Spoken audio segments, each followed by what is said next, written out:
The main reason a lot of creative dreams die is because of this one thing. And it's the one thing that not only you struggle with, but I have struggled with. Over years and years and years and years, there has been one thing us as humans have always fell into. And it's the mindset of a herd. It's the people that we're around. It's the ideas that we were so tunnel visioned into seeing. Our dreams die because of this one thing. And that one thing is caring about what people think. Now, you probably clicked on this video thinking I wasn't going to say the cliche thing. You probably clicked on this video thinking of how I can grow in 2026 or how I can do XYZ this year. But this video is a message to everybody that's ever doubted me. And as egotistical or ambitious or arrogant it can sound, I want to say thank you, because every single one of you that have either said something about me, you know who you are, or have encouraged me, have a deep and special place in my heart.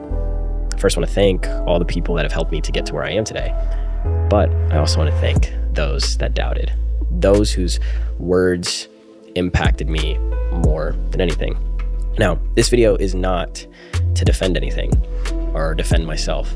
This video is to encourage someone that's watching it right now to know that no matter how good you can treat people or how good you may think you have treated people, there will always be something said about you. And the only thing that you can control is how you react. Now, let's take it back, right? Growing up, I played basketball.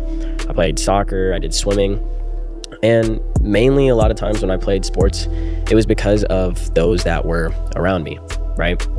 A lot of you guys are probably in that same exact scenario where a lot of your identity revolves around the people that you spent time with.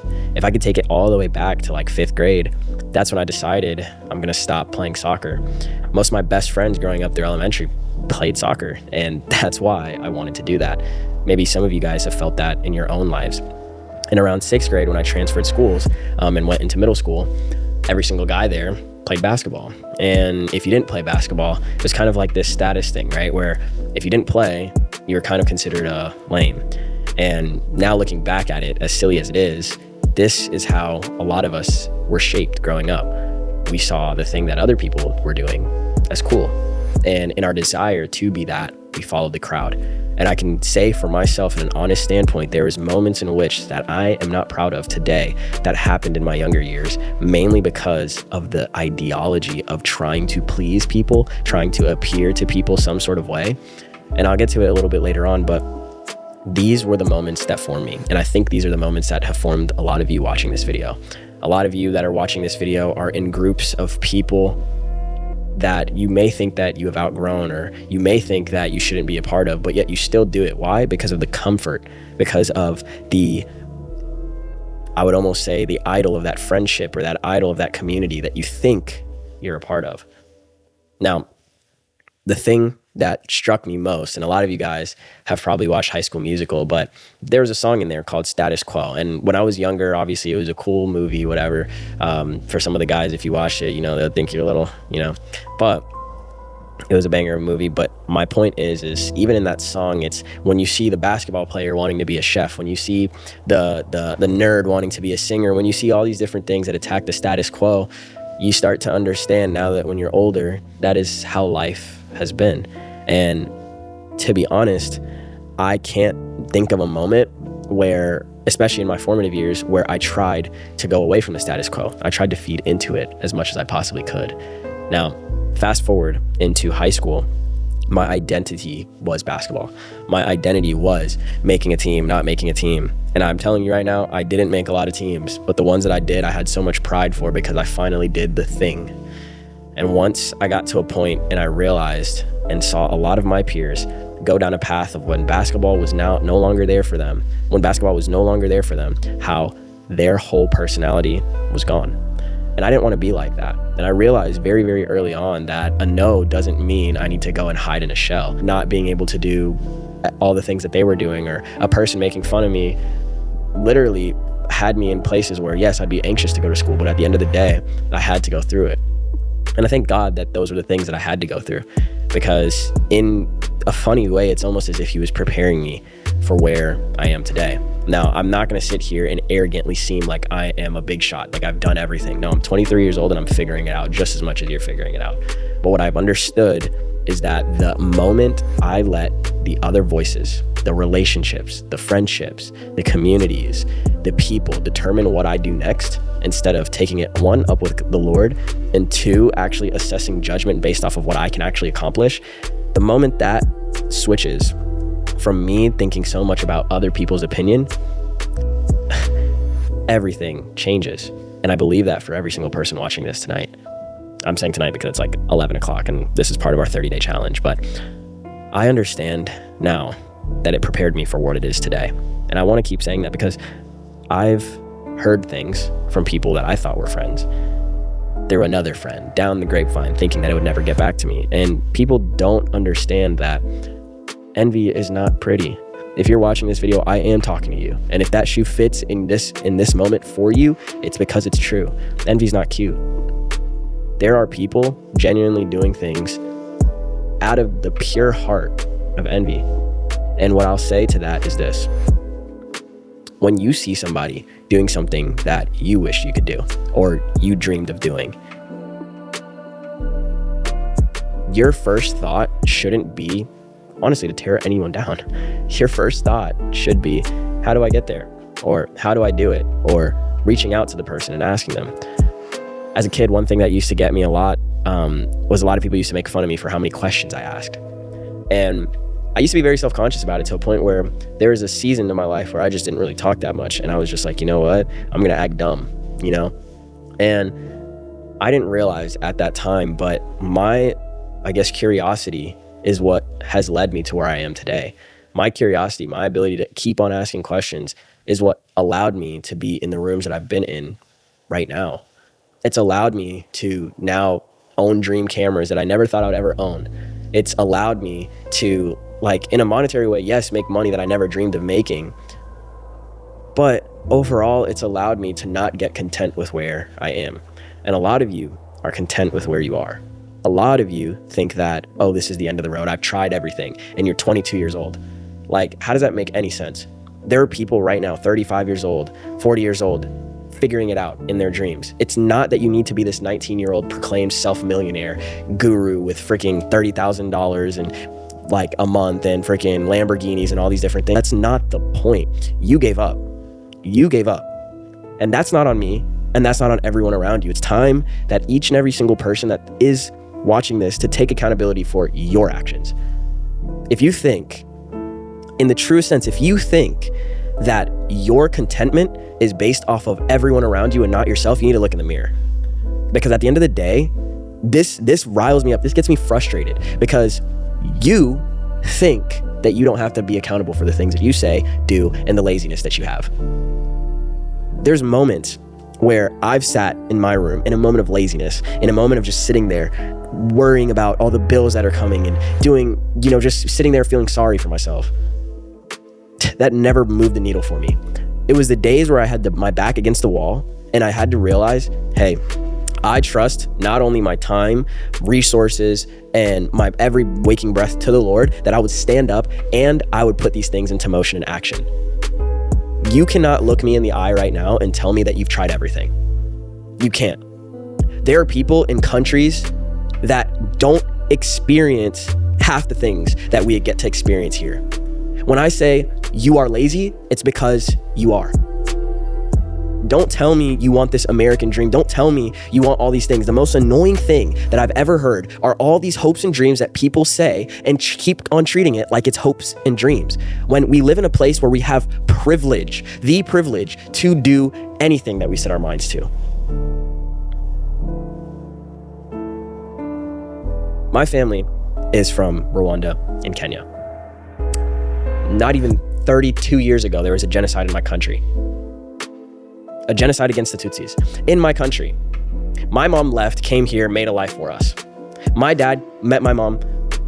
My mom and dad came here to make a life for us. My dad came from Kenya. If you've been to those countries, The happiness isn't in the money. The happiness isn't in the financial thing that you can afford. The happiness is in the communities. The happiness is in the families. The happiness is in the smiles of everyone that's waking up grateful for what they have in front of them. But we're here complaining, saying, oh, we can't do this because this is against us and while we're just here freaking scrolling and commenting on Instagram and doing dumb stuff. Like, let's be real with ourselves for once. Like, let's actually be real. I don't care if this is polarizing. I don't care, because at the end of the day, subjectively to where you are right now, there is someone doing worse. There is someone that actually is putting their all.